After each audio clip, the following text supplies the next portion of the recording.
요한복음은 우리가 아는 것처럼 사도 요한이 기록한 책입니다. 그리고 이 요한은 요한복음만 기록한 것이 아니라 요한 1서, 그리고 요한 2서, 그리고 요한 3서, 그리고 맨 마지막에 있는 유명한 요한 계시록까지 다 기록한 사람입니다. 이 요한이라고 하는 사람은 예수님의 제자들 가운데 특별히 순교를 당하지 않고 자기 수명대로 다 살다가 자연사한 사람, 유일한 사람입니다. 그리고 제자들 가운데에는 가장 장수, 오래 살았던 사람입니다. 그리고 요한은 요한복음을 통해서 스스로를 표현할 때 언제나 이런 말을 씁니다. 예수님의 사랑하시는 제자, 예수님의 사랑받는 제자, 이런 말들을 굉장히 많이 사용했고, 그것은 요한이 예수님에게 특별한 사랑을 받은 제자였다고 하는 것을 가르쳐 주는 말입니다. 그는 음식을 먹을 때에도 그냥 먹지 않고 예수님 가장 가까운 곳에서, 그리고 성경의 기록에 보면 어느 때에는 예수님의 품 안에 안겨서 밥을 먹곤 했던 사람입니다. 우리가 잘 아는 유명한 그림, 최후의 만찬이라고 하는 그림에 보시면 예수님의 품에 앉아서 밥을 먹고 있는 제자가 있는데 그 사람이 바로 사도 요한입니다. 예수님에게 특별한 사랑을 받고 예수님의 사랑받는 제자라고 하는 말은 다시 말하면 예수님과 가장 친밀한 관계라고 말할 수 있는 것입니다. 예수님의 가장 큰 사랑을 받았고 예수님과 가장 친밀하고 예수님에 대하여 그 어느 사람보다도 가장 잘 알고 있는 사람이다 라는 뜻이 있다고 생각합니다. 그리고 요한 자신도 이런 말을 쓴 이유가 내가 사랑받는 제자다, 내가 특별히 예수님과 가까운 관계다라는 것을 감추지 않고 말한 데에는 이유가 있는 것인데, 그것은 바로 내가 이만큼 예수님과 가장 가까운 관계에 있고 내가 예수님에 대하여 가장 많이 알고 있는 사람 중에 한 사람이니 내가 기록한 이 책, 내가 전하는 이 말씀을 제발 잘 듣고 그대로 행하시라 하는 뜻을 가지고 있는 것입니다. 이것이 요한이 이렇게 말을 하는 가장 핵심 이유라 이렇게 생각할 수 있습니다. 그리고 신학자에 따라서는 이 요한복음을 가리켜 별명을 하나 붙였는데 그것이 독수리 복음이라고 하는 별명입니다. 그러니까 요한복음은 다른 말로 독수리 복음이다 그렇게 불리우는 책입니다.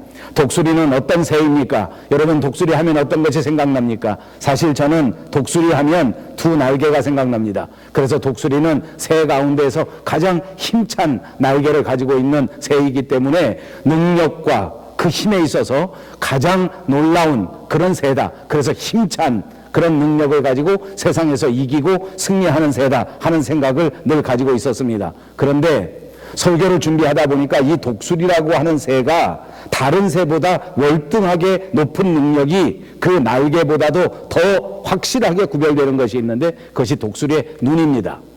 독수리의 눈이 얼마나 우수하는가 하면 독수리는 눈을 감지 않은 채로 태양을 바라볼 수 있는 유일한 새라고 합니다. 눈을 똑바로 뜨고 태양을 바라볼 수 있습니다. 여러분은 어떠십니까? 우리 사람들은 눈 똑바로 뜨고 태양을 볼 수 있는 사람은 한 사람도 없습니다. 너무 눈이 부셔서 태양을 쳐다보려고 시도했다가 그만 눈을 깜빡깜빡 할 수밖에 없고 바라볼 수가 없는데, 그런데 이 독수리라고 하는 새는 눈을 똑바로 뜨고 그 태양을 그대로 응시할 수 있는 능력이 있는 새입니다. 그러니까 이 요한복음은 왜 독수리 복음이라고 하는 별명이 붙었겠습니까? 독수리의 눈처럼 그렇게 정확하게 그렇게 확실하게 가장 똑바로 예수님의 생애를 우리들에게 전달해 준 그런 복음서다. 그런 의미에서 독수리 복음이다 이렇게 부르는 것입니다. 우리가 잘 아는 마태복음, 마가복음, 그리고 누가복음, 그리고 요한복음 이런 것들을 가르쳐 우리는 복음서라고 하고 이것을 사복음서라고 합니다. 이 사복음서들은 예수님의 생애를 중점으로 기록한 책들입니다. 그래서 이 책들은 그 내용이 서로 비슷비슷합니다. 마태복음에 있는 내용이 또 마가복음에 기록되어 있고 마가복음에 있는 내용이 또 누가복음에도 그냥 그렇게 기록되어 있고 그렇습니다. 그래서 마태복음, 마가복음, 누가복음 이것은 아주 비슷비슷한 복음이라고 해서 이것을 똑같은 관점에서 바라본 책이다 이런 별명으로 공관 복음서라 이렇게 부릅니다. 그 중에서 요한복음서도 비슷비슷한 예수님의 생애를 기록했는데 아까 말씀드린 것처럼 독수리 복음처럼 요한복음은 더 정확하게 더 특별하게, 더 확실하게 예수님의 생애에 관하여 핵심적인 것들을 기록했기 때문에 요한복음은 별도로 따로 띄어서 요한복음까지 합하면 이것을 사복음서다 이렇게 말하는 것입니다.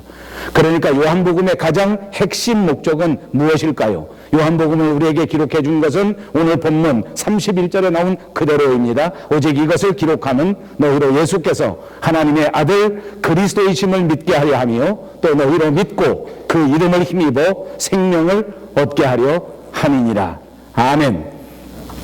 요한복음을 기록한 핵심 목적이 무엇인가? 그것은 바로 예수님이 그리스도이신 것을 우리에게 알게 하고 우리를 구원하시는 구세주 예수 그리스도라고 하는 사실을 분명하게 깨달아 믿고 그것 때문에 구원을 얻게 하려는 목적으로 기록했다 하는 말씀입니다. 그러니까 요한이 이 성경 전체를 통하여 우리에게 가장 하고 싶어 하는 말 자체가 예수님을 알리고 싶어 하는 것이요, 예수님을 믿게 하고 싶어 한 것이요, 또한 예수님을 믿어 구원을 얻게 하려 하는 목적을 가지고 기록했다고 말할 수 있는 것입니다. 그렇습니다. 요한이 가장 하고 싶은 말을 또 다른 말로 한다면 그것은 예수님을 알고 예수님을 믿게 하는 것입니다. 믿음, 이 믿음이야말로 요한이 가장 중요하게 생각하는 것이요, 오늘 저와 여러분이 가장 소중하게 생각하고 받아들여야 할 말씀인 줄로 믿습니다. 우리 한국 사람들의 단어 가운데 믿음이라고 하는 것은 오해가 있을 수 있습니다. 우리가 말할 때 믿음과 사랑과 소망 이런 것들은 다 명사형처럼 들려질 수 있기 때문입니다. 사실은 영어에서 보거나 또는 이 성경이 기록된 헬라어 자체에서 보면 이것은 명사형이 아닙니다. 믿는다는 말 자체가 동사형이요, 사랑도 소망도 다 동사형입니다. 동사형은 무엇입니까? 그 자체가 움직인다는 뜻 아닙니까? 그 자체가 살아서 생동하는 것을 말하는 것입니다. 그냥 정형화되어서 그대로 있는 것이 아니라는 말입니다. 그러므로 우리의 믿음도 우리의 사랑도 우리의 소망도 날마다 더 깊어지고 더 높아지고 더 아름다워지는 아름다운 동사형이 되어야 한다는 말씀인 줄로 믿습니다. 사랑하는 여러분, 저와 여러분의 믿음이 그리고 여러분들의 사랑과 여러분들의 소망이 날마다 더 깊어지고 날마다 더 성숙해지고 날마다 더 아름다워지는 그런 믿음과 사랑과 소망이 되시기를 우리 주 예수 그리스도의 이름으로 축복해 드립니다.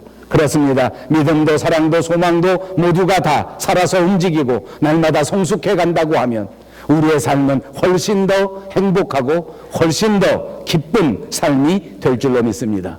오늘 우리는 요한복음 강의 58번째 시간입니다. 돌이켜보니까 요한복음을 시작한 지 1년이 훨씬 넘었습니다. 이제쯤 한 번쯤 쉬어갈 필요가 있겠다 하는 생각을 갖습니다. 그리고 오늘은 예배 후에 우리 남전도 회원들이 특별한 식사를 준비해서 삼겹살 파티를 한다고 합니다. 그러니까 특식을 먹는 날에는 좀 빨리빨리 해야 되겠다 하는 생각을 가지고 제가 설교를 무지하게 줄였습니다.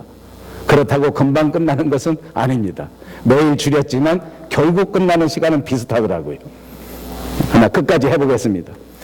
다시 한번 복습해가면서 과연 예수님이 어떤 분이신가, 요한이 그토록 핵심적으로 우리에게 전하고자 했던 예수 그리스도는 어떤 분인가 하는 것을 다시 한번 생각해보고 우리 마음속에 예수님에 대한 확실한 믿음이 새로워질 수 있는 특별한 중요한 시간이 꼭 되시기를 바랍니다. 요한이 말씀할 때에 예수님에 대하여 7가지로 비유해서 우리에게 말씀해 주었습니다. 요한복음을 우리가 다 강해해 오는 동안 해왔던 말씀인데 다시 복습하는 것입니다. 그 첫 번째는 요한이 예수님을 묘사할 때에 예수님을 가리켜 생명의 떡이라.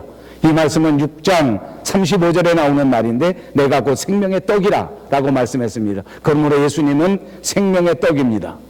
우리 사람들은 모두가 다 떡이 필요합니다. 떡이 없으면 살아갈 수 있는 사람은 없기 때문입니다. 어떤 사람은 그래서 말하기를 우리 사람들이 다 살아가기 위한 목적 자체가 먹기 위하여 사는 것이다, 먹고 살려고 이렇게 힘을 쓰는 것이다 라고 말하는 사람도 있을 지경입니다.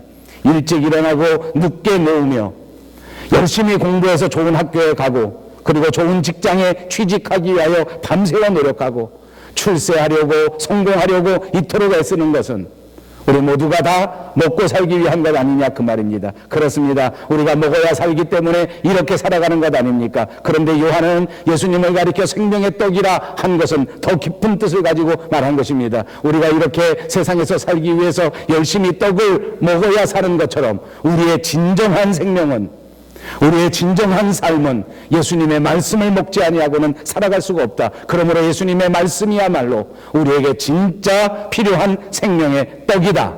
아멘. 이렇게 강조해 준 것입니다. 진짜 우리 인생의 행복을 책임져 주는 것은 생명의 떡인 것을 믿으시기를 바랍니다. 정말로 저와 여러분의 삶을 윤택하게 하고 정말로 저와 여러분의 삶을 행복하게 만들 수 있는 것은 오직 생명의 떡 대신 예수 그리스도라고 하는 사실을 분명하게 깨달으시고 이제부터 확실하게 붙잡고 살아가시기를 주님의 이름으로 축복합니다. 두 번째, 요한은 말씀하기를 예수님을 가리켜 세상의 빛이라 하였습니다. 이 말씀은 8장 12절에 있는데 예수께서 또 일러 가라사대 나는 세상의 빛이니 나를 따르는 자는 어두움에 다니지 아니하고 생명의 빛을 얻으리라 라고 말씀해 주셨습니다. 그렇습니다. 예수님은 바로 세상의 빛이라고 하는 것입니다. 다시 말하면 어둠에 거하거나 어둠에 처해서는 안 된다는 말입니다. 우리 사람들이 자꾸만 어두운 것을 좋아합니다. 음침한 것을 좋아합니다. 그러나 예수님은 세상의 빛이시라서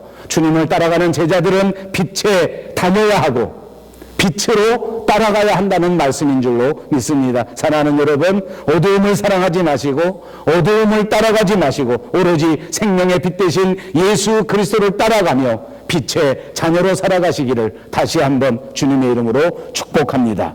세 번째로 예수님은 10장 7절에 말씀하시기를 그러므로 예수께서 다시 이르시되 내가 진실로 너에게 말하노니 나는 양의 문이라 라고 말했습니다. 그러므로 예수님은 양의 문이라고 하는 것입니다. 옛날에는 목자들이 양을 길렀습니다. 그리고 목자들이 양을 기를 그때에는 양들과 함께 걷고 양들과 함께 쉬고 양들과 함께 걸어가고 양들과 함께 잠을 잤습니다. 어느 지역에 이르르면 양들을 모두 다 잠을 재워야 하기 때문에 그곳의 잠자리를 살펴주고 그리고 양들이 다 잠을 자게 만든 다음에 울타리를 치고 그리고 목자들은 그 통로 바로 앞에서 거기서 잠을 잡니다. 그러니까 바로 그 통로 자체가 문이었고 목자 자체가 양들의 문이 되는 것입니다. 양들이 들어가고 양들이 나갈 때에는 이 목자를 거쳐가지 아니하고는 나갈 수가 없게끔 그렇게 되는 관계를 말하는 것입니다.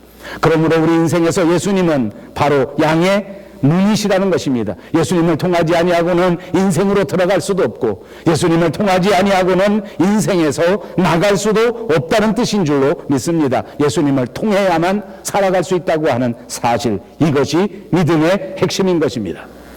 사도 요한은 예수님을 가리켜 네 번째로 선한 목자라 말씀했습니다. 10장 11절에 보니까 이렇게 말씀합니다. 나는 선한 목자라. 선한 목자는 양들을 위하여 목숨을 버리거니와 삭부는 목자도 아니요 양도 제 양이 아니라 이리가 오는 것을 보면 양을 버리고 달아나나니 이리가 양을 늑탈하고 또 해치느니라. 우리 예수님은 우리의 선한 목자가 되시는 줄로 믿습니다. 그래서 예수님께서는 우리를 지키기 위하여 당신의 모든 것을 희생하셨을 뿐만 아니라 예수님의 목숨까지라도 우리에게 내어 주신 것입니다. 계속해서 10장 14절 16절 말씀해 보면 나는 선한 목자라 내가 내 양을 알고 양도 나를 아는 것이 아버지께서 나를 아시고 내가 아버지를 아는 것 같으니 나는 양을 위하여 목숨을 버리노라. 또 이 우리에 들지 아니한 다른 양들이 내게 있어 내가 인도하여야 할 터이니 저희도 내 음성을 듣고 한 무리가 되어 한 목자에게 있으리라. 그렇습니다.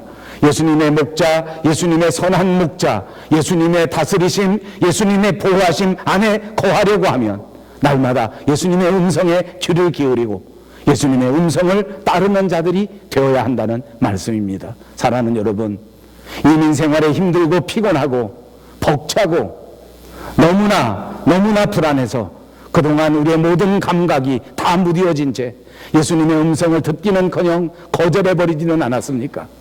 예수님의 음성을 찾아가긴커녕 세상의 음성에 온갖 귀를 쫑긋거리고 있지는 않았습니까? 다시 한번 선한 목자 되신 주님의 음성을 기억하시고 선한 목자 되신 주님의 음성을 듣기를 원하시면서 그 음성에 따라가실 수 있는 저와 여러분들이 꼭 되시기를 바랍니다. 다섯 번째로 요한은 예수님을 가리켜 이렇게 말합니다. 11장 25절 26절에 말씀하신 것인데, 예수께서 가라사대 나는 부활이요 생명이니 나를 믿는 자는 죽어도 살겠고 무릇 살아서 나를 믿는 자는 영원히 죽지 아니하리니 이것을 내가 믿느냐. 예수님이 어떤 분이시라고요? 부활이요 생명이라 말씀한 것입니다. 예수님은 부활이시오, 예수님은 생명입니다. 그리고 우리가 아는 것처럼 예수님께서는 부활의 첫 열매가 되신다고 말씀하셨습니다. 첫 열매는 무엇입니까? 첫 열매가 나왔으니까 이제부터 계속해서 열매가 나온다는 것입니다. 두 번째도 세 번째도 계속해서 줄줄이 열매가 계속 맺힌다고 하는 뜻입니다. 예수님이 부활하셨기 때문에 그 첫 번째 열매를 보고 믿음을 가진 그 자들 모두가 다 부활할 수 있다는 말씀인 줄로 믿습니다. 그렇습니다. 예수님의 부활을 믿는 자마다 죽어도 살아나는 역사가 있을 것이요, 살아서 주님을 믿는 자는 영원히 죽지 않게 되는 이 위대한 부활의 생명이 저와 여러분에게 있는 줄로 믿습니다. 이것을 믿으십시오. 이것을 바라십시오. 이것을 끝까지 사랑하는 저와 여러분들이 꼭 되시기를 바랍니다. 요한은 예수님을 가리켜 또 여섯 번째 말씀합니다. 그것은 길이요 진리요 생명이라 하는 말씀입니다. 14장 6절에 말씀하기를 예수께서 가라사대 내가 곧 길이요 진리요 생명이니 나로 말미암지 않고는 아버지께로 올 자가 없느니라. 길이요 진리요 생명이라 말씀하셨습니다. 예수님이 길입니다. 예수님이 진리입니다. 예수님이 생명입니다. 그러므로 다른 길은 없습니다. 다른 진리도 없습니다. 다른 생명도 없습니다. 결단코 예수님 따라가지 아니하고는 그것은 길이 아니라는 말입니다. 예수님이 아니고서는 절대로 진리를 만날 수 없다는 말입니다. 예수님이 아니고는 결코 생명을 얻을 수 없단 말입니다. 사도행전 4장 12절에도 말씀해 주셨습니다. 다른 이로서는 구원을 얻을 수 없나니 천하 인간의 구원을 얻을 만한 다른 이름을 우리에게 주신 바가 없다. 예수님 이외에는 절대로 길도 진리도 생명도 없는 것입니다. 제발 다른 길로 가지 마십시오. 제발 다른 진리에 현혹되지 마십시오. 제발 거짓 생명에 흔들리지 마십시오. 마지막 일곱 번째로 요한은 예수님을 가리켜 말할 때에 15장 1절에 말씀합니다. 내가 참 포도나무요 내 아버지는 그 농부라. 그렇습니다. 예수님이 포도나무가 된다고 우리에게 말씀해 주었습니다. 그러므로 예수님의 정체는 바로 포도나무입니다. 예수님이 포도나무이시고 우리는 그 나무의 가지가 된 것입니다. 그러므로 가지된 우리는 그 본체가 되시는 예수 그리스도 그 포도나무에 잘 붙어 있어야 합니다. 여기 붙어 있어야 생명을 유지하게 됩니다. 여기 붙어 있어야 원하는 열매를 얻을 수 있습니다. 붙어 있으면 살고 붙어 있지 못하면 죽습니다. 붙어 있으면 아름다운 열매를 맺고 붙어 있지 못하면 아무 열매도 맺지 못합니다. 그러므로 15장 4절과 5절에는 이렇게 말씀합니다. 내 안에 거하라 나도 너희 안에 거하리라. 가지가 포도나무에 붙어있지 아니하면 절로 과실을 맺을 수 없음같이 너희도 내 안에 있지 아니하면 그리하리라. 나는 포도나무요 너희는 가지니 저가 내 안에 내가 저 안에 있으면 이 사람은 과실을 많이 맺나니 나를 떠나서는 너희가 아무것도 할 수 없음이라. 아멘. 그렇습니다. 오늘 예수님의 사랑을 가장 많이 받았던 사랑하시는 제자 사도 요한은 우리에게 예수님을 이렇게 가장 분명하게 그리고 가장 정확하게 소개해 주었습니다. 예수님은 어떤 분이십니까? 우리의 생명의 떡이십니다. 주님은 세상의 빛이십니다. 어두움에 거하지 말고 빛 대신 주님을 따르며 빛 대신 주님의 열매를 맺는 성도가 되어야 합니다. 예수님은 양의 문이십니다. 예수님을 통하지 않고 살 수 없다는 말입니다. 그러므로 우리는 예수님의 보호하심과 인도하심을 받아야 됩니다. 그래서 예수님을 요한은 선한 목자라고 말한 것입니다. 그분의 인도하심을 따라 그분의 보호하심을 따라 살아갈 때 우리는 안전한 삶, 평안한 삶을 살 수가 있는 것입니다. 그리고 예수님은 부활이요 생명이라고 하셨습니다. 요한복음 5장 12절 말씀에 아들이 있는 자에게는 생명이 있고 하나님의 아들이 없는 자에게는 생명이 없느니라. 그렇습니다. 예수가 그 안에 있는 자, 그것은 생명이 있는 것입니다. 예수가 그 마음에 없는 사람, 그는 살아있으나 산 것이 아닙니다.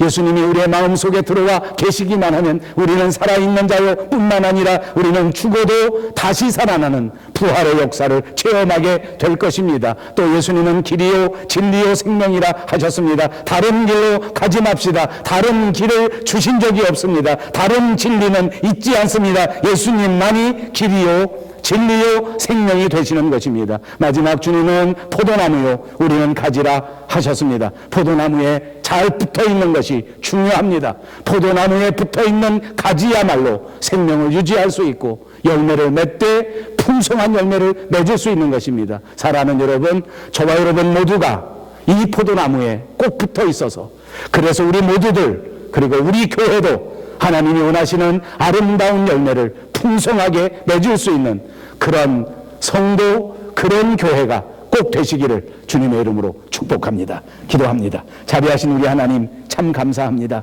다시 한번 주님이 어떤 분인지를 살펴봅니다. 우리에게 영원한 구원이 되신, 우리에게 생명이 되시는, 우리에게 빛이 되시는, 우리의 포도나무가 되시는 예수님을 다시 한번 굳게 믿습니다. 그 주님을 다시 한번 뜨겁게 사랑합니다. 다시 한번 그 주님을 바라보며 주님 한 분만을 소망하며 이 세상을 살겠습니다. 우리를 도와 주시옵소서. 예수님의 이름으로 간절히 기도하옵나이다. 아멘.